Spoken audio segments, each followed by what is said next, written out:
मित्रों, संध्या समय दीपक जलाने का मनुष्य को बहुत बड़ा फल मिलेगा। संध्या समय द्वार पर दीपक क्यों जलाया जाता है? इसके पीछे का रहस्य क्या है और ऐसा करने से किस फल की प्राप्ति होती है? नमस्कार, आप सभी का एक बार फिर से स्वागत है मित्रों। आपने संध्या होते ही कई घरों के द्वार पर दीपक जलते हुए जरूर देखा होगा। इसे देखकर मन में अक्सर सवाल उठता है कि आखिर यह परंपरा क्यों निभाई जाती है और इस दीपक से क्या पुण्य मिलता है? तो आज मैं आपके इसी प्रश्न का उत्तर एक सुंदर कथा के माध्यम से देने जा रहा हूं। वही कथा जो योगेश्वर श्री कृष्ण ने जो देव ऋषि नारद को सुनाई थी। एक बार की बात है, द्वारका में संध्या काल का समय था। सूर्य पश्चिम दिशा में ढलते हुए पूरे आकाश को सुनहरी आभा से भर रहा था। समुद्र की लहरें धीमे धीमे गूंज रही थीं और पूरी नगरी में दिव्य शांति फैल रही थी। तभी नारद जी नारायण नारायण जपते हुए द्वारका पहुंचे। जब वे श्री कृष्ण के राज्य प्रसाद के पास पहुंचे तो उन्होंने द्वार पर जलता हुआ एक दीपक देखा, जिसकी लौ शांत, उजली और आकर्षक थी। मानो वह केवल तेल बाती से नहीं बल्कि भक्ति और श्रद्धा की शक्ति से जल रहा हो। इस दीप को देखकर नारद जी के मन में जिज्ञासा जागी। फिर उन्होंने वहां से चलकर भगवान श्री कृष्ण के राज्य भवन में पहुंचे। उन्होंने भगवान श्री कृष्ण को प्रणाम किया और निवेदन किया, हे द्वारकाधीश, संध्या के समय आपके द्वार पर जलने वाले इस दीपक का रहस्य क्या है? यह परंपरा क्यों निभाई जाती है? और संध्या दीप जलाने वाले भक्त को क्या फल मिलता है? नारद के प्रश्न पर भगवान श्री कृष्ण मुस्कुराए और बोले, हे मुनि, तुम्हारा प्रश्न अत्यंत मंगलकारी है। संध्या का दीप केवल प्रकाश नहीं बल्कि अज्ञान को मिटाने वाली दिव्य ज्योति है। हे नारद, इसके पीछे का रहस्य मैं तुम्हें एक प्राचीन कथा द्वारा बताता हूं, जो इस दीपक की असली महिमा प्रकट करती है। हे देवर्षि, बहुत समय पहले की बात है, जब अयोध्या नगरी स्वर्ण प्रभा से दमकती थी।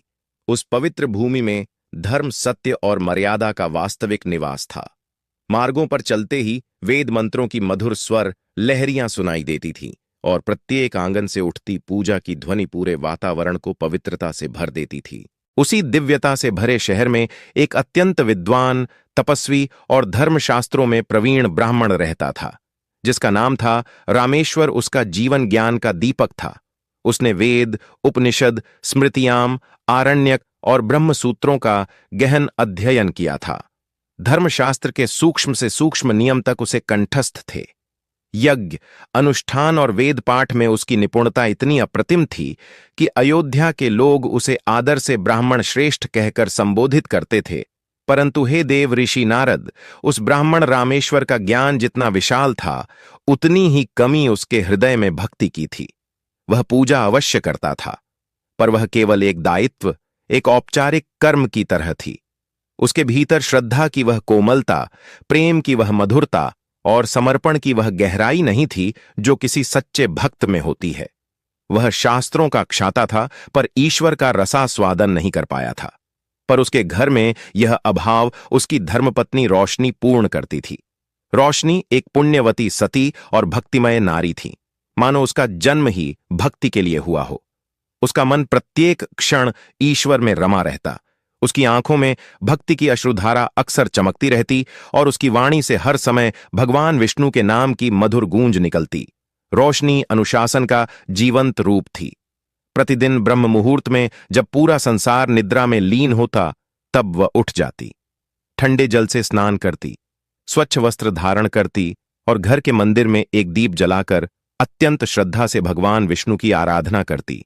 उसके भाव ऐसे पवित्र थे कि उसे देखकर लगता जैसे देवी लक्ष्मी स्वयं उसके हृदय में वास करती हो।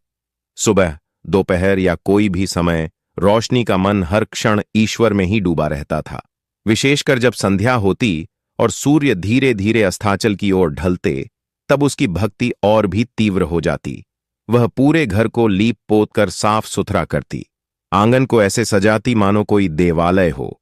फिर अपने मन को पूर्ण शुद्ध कर शांत भाव से द्वार के पास जाती और अपने दोनों हाथों से एक छोटा सा दीपक प्रज्वलित करती। उस दीपक की ज्योति केवल अंधकार नहीं बल्कि जीवन के अज्ञान को हटाती प्रतीत होती थी। दीप जलाकर रोशनी अपने हाथ जोड़ती और प्रार्थना करती, हे प्रभु, यह दीप केवल मेरे घर के लिए नहीं, यह आपके चरणों में मेरी श्रद्धा का प्रकाश है। इसमें मैं अपना समर्पण, अपना भाव और अपनी भक्ति अर्पित करती हूं। मित्रों, आगे भगवान श्री कृष्ण कहते हैं, हे देव ऋषि, एक दिन संध्या का समय था। रोशनी रोज की तरह आंगन को लीप पोत कर द्वार पर बैठी थी। वह पूरे समर्पण से दीपक तैयार कर रही थी। उसने मिट्टी के छोटे से दीप में तिल का तेल डाला, रुई की बाती रखी और आंखें बंद कर ईश्वर का स्मरण करते हुए दिया प्रज्वलित किया। ठीक उसी क्षण उसका पति रामेश्वर वहां पहुंचा। रोशनी को देखकर वह उपहास भरे स्वर में बोला, हे प्रिय, तुम यह दीप रोज क्यों जलाती हो? इससे क्या लाभ मिलता है? यह तो तेल की व्यर्थ बर्बादी है। मित्रों, पति के ऐसे कटु शब्द सुनकर रोशनी ने ना क्रोध किया, ना कोई कठोर उत्तर दिया। वह शांत हो गई और विनम्रता से बोली, हे स्वामी, यह दीप केवल तेल और बाती से नहीं जलता, यह मेरी श्रद्धा से प्रज्वलित होता है। यह मेरे हृदय की भक्ति का चिन्ह है।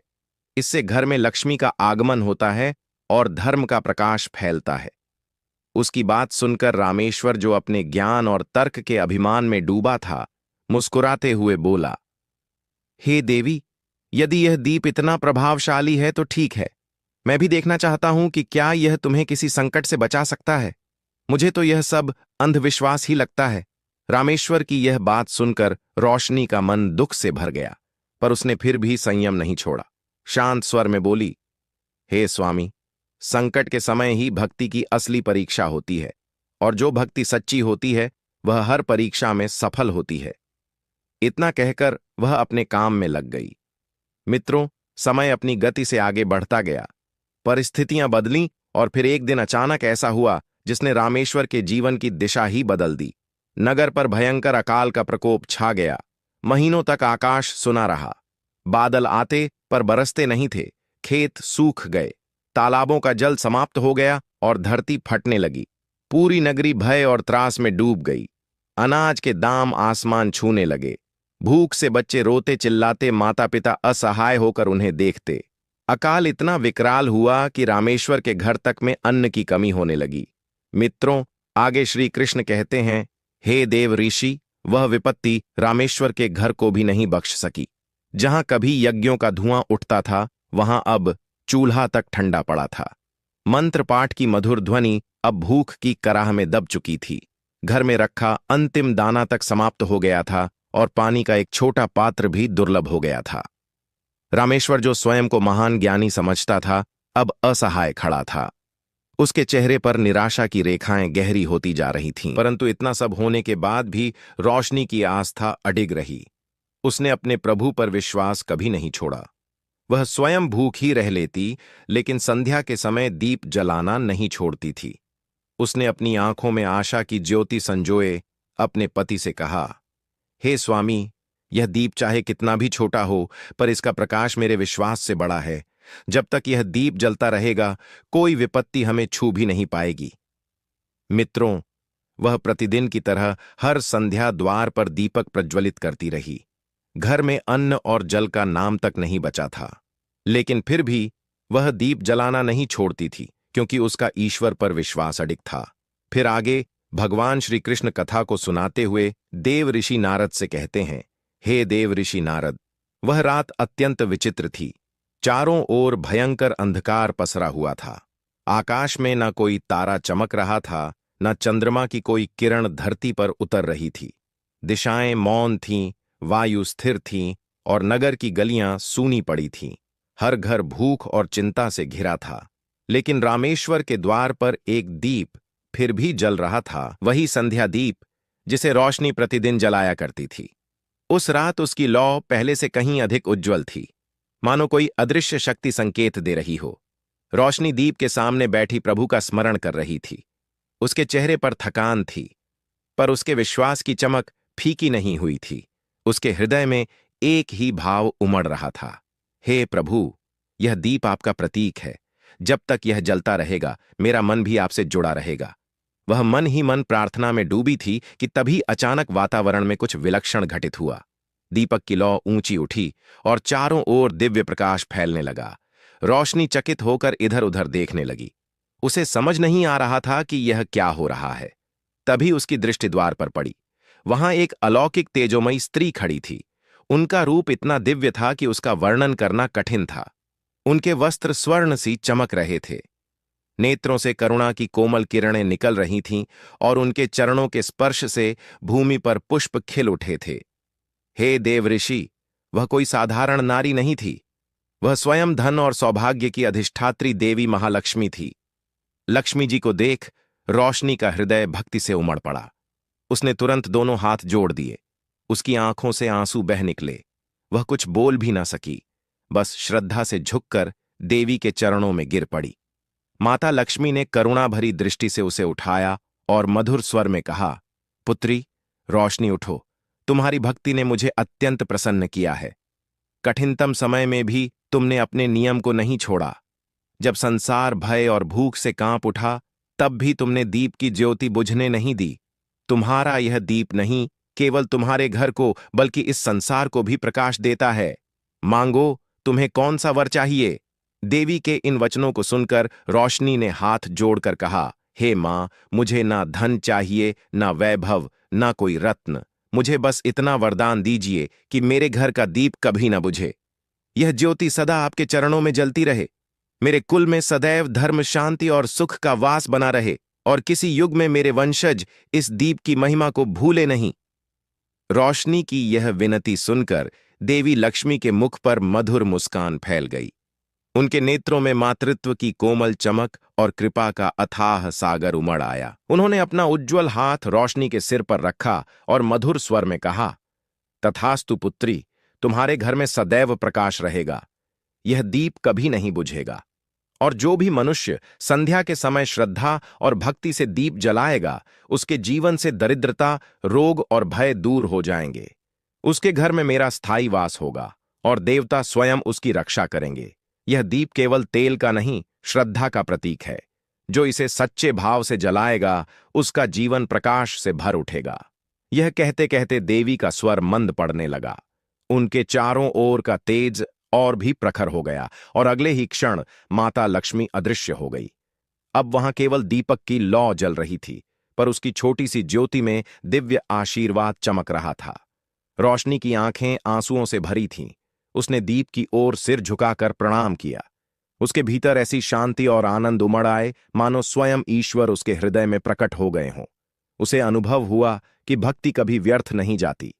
सच्ची श्रद्धा अंततः दिव्यता को सामने ला ही देती है। मित्रों, आगे श्री कृष्ण नारद जी से कहते हैं, हे देव ऋषि, वह संध्या रोशनी के लिए किसी चमत्कार से कम नहीं थी। अगली सुबह जब भोर की पहली लालिमा फैली और रामेश्वर की नींद खुली, उसने आंखें खोली तो सामने का दृश्य देख वह स्तब्ध रह गया। जहां कल तक उसके घर की कोठारें खाली थी, वहां अब अनाज से भरे बड़े बड़े पात्र रखे थे। धान, गेहूं, चावल, फल और सब्जियां सब सजे थे। घर के आंगन में ऐसी मधुर सुगंध फैली थी कि लगता था जैसे वसंत स्वयं उतर आया हो। वातावरण शांत था, पवित्र था और हर कोना दिव्य आनंद से भरा था। रामेश्वर विस्मय में इधर उधर देखता रहा। उसे यह समझ ही नहीं आया कि यह सब कैसे हुआ। वह तुरंत अपनी पत्नी के पास गया और व्याकुल होकर बोला, हे प्रिय, यह सब कैसे हुआ? कल तक तो हमारे पास एक दाना नहीं था और आज यह संपन्नता कहां से आ गई? रोशनी के चेहरे पर शांत मुस्कान थी। उसने धीमे स्वर में कहा, स्वामी, यह किसी मनुष्य का किया नहीं। यह उसी दीप की कृपा है जिसे आप व्यर्थ समझते थे। वही दीप जो प्रतिदिन भगवान के चरणों में अर्पित होता था। उसकी भक्ति से माता लक्ष्मी स्वयं कल रात यहां पधारी थी। उन्होंने आशीर्वाद दिया कि हमारे घर का दीप कभी ना बुझे। ये सारी समृद्धि उसी दिव्य आशीर्वाद का प्रभाव है। ये सुनते ही रामेश्वर के नेत्र नम हो गए। उसके भीतर पश्चाताप की अग्नि और भक्ति की लहर एक साथ उठी। भाव विभल होकर वह बोला, रोशनी, तुमने ठीक कहा। मैं ज्ञान के अभिमान में डूबकर अंधकार में जी रहा था और आज इसी छोटे से दीप ने मुझे प्रकाश का असली अर्थ दिखा दिया। मैंने शास्त्रों में बहुत कुछ पढ़ा है, लेकिन तुम्हारी भक्ति ने मुझे धर्म का साक्षात रूप दिखा दिया। वह अपनी पत्नी के चरणों में झुक गया और प्रणाम करते हुए बोला, आज से मैं भी तुम्हारे साथ संध्या दीप जलाऊंगा। यह दीप अब केवल तुम्हारा नहीं, हम दोनों के जीवन का दीप बनेगा। मित्रों, उस दिन से रामेश्वर और रोशनी ने प्रतिदिन संध्या के समय द्वार पर दीप जलाना अपना नियम बना लिया। समय बीतता गया और उनके जीवन में सुख, शांति और समृद्धि लौट आई। जिस घर में कभी दुख की छाया थी, वहां अब भक्ति का प्रकाश फैल गया। धीरे धीरे यह चमत्कार नगर में फैल गया। पड़ोसी पूछते, यह सब कैसे हुआ? रोशनी मुस्कुराकर उत्तर देती, संध्या का दीप केवल घर को नहीं, हृदय को भी प्रकाशवान करता है। उसकी बातें सुन लोग प्रेरित होने लगे और देखते देखते अयोध्या की प्रत्येक गृहिणी ने संकल्प कर लिया कि वह भी प्रतिदिन संध्या बेला में दीप जलाएगी। फिर एक दिन ऐसा आया जब पूरी अयोध्या के हर द्वार पर दीपक जल रहे थे। दूर से देखने पर लगता था मानो असंख्य तारे धरती पर उतर आए हों। हर घर प्रकाश से भरा था, हर हृदय भक्ति से। देवता भी इस दृश्य को देखकर प्रसन्न हुए और स्वयं लक्ष्मी जी विष्णु लोक से मुस्कुराकर बोली, हे त्रिलोकनाथ, देखिए, एक रोशनी की भक्ति ने पूरे नगर को प्रकाशमय कर दिया। मित्रों, आगे श्री कृष्ण नारद जी से कहा, हे देवर्षि, तभी से यह परंपरा चली आ रही है कि जब संध्या का समय होता है और सूर्य अस्ताचल की ओर बढ़ते हैं, तब हर घर के द्वार पर दीपक प्रज्वलित किया जाता है।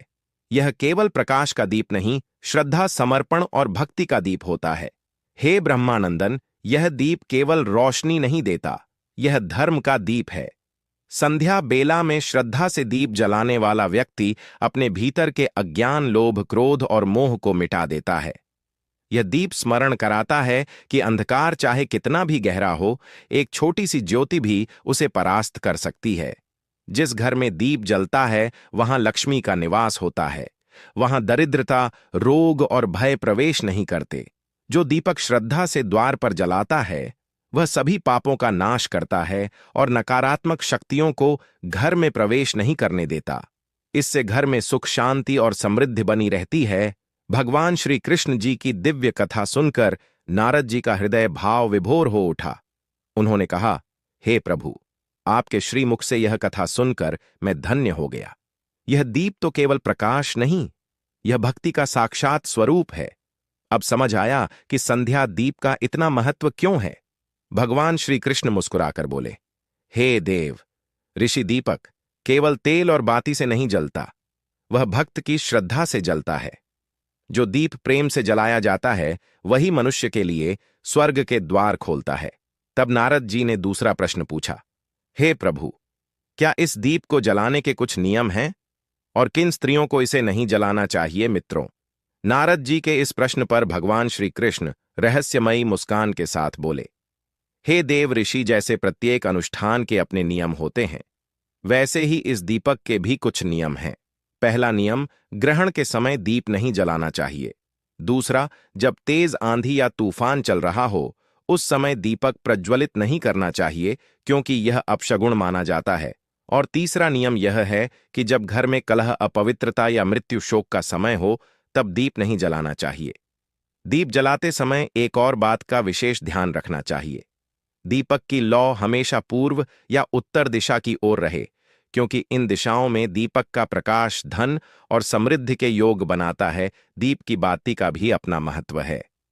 एक बाती वाला दीप मोक्ष का मार्ग खोलता है, 2 बाती वाला दीप समृद्धि देता है और 5 बाती वाला दीप सिद्धि, आरोग्य और पूर्ण कल्याण का प्रतीक माना जाता है। आगे भगवान कृष्ण कहते हैं, हे देव ऋषि, यह सब नियम केवल कर्म और शुद्धता पर आधारित हैं। दीपक घी और बाती मात्र का दिया नहीं होता, यह मन की पवित्रता का प्रतीक है। इसलिए कुछ अवस्थाओं में स्त्रियों को दीपक नहीं जलाना चाहिए। घर में मृत्यु या जन्म हो तो वह समय अपवित्रता का माना जाता है। उस काल में किसी प्रकार का धार्मिक कर्म, पूजा या दीपदान नहीं करना चाहिए, क्योंकि उस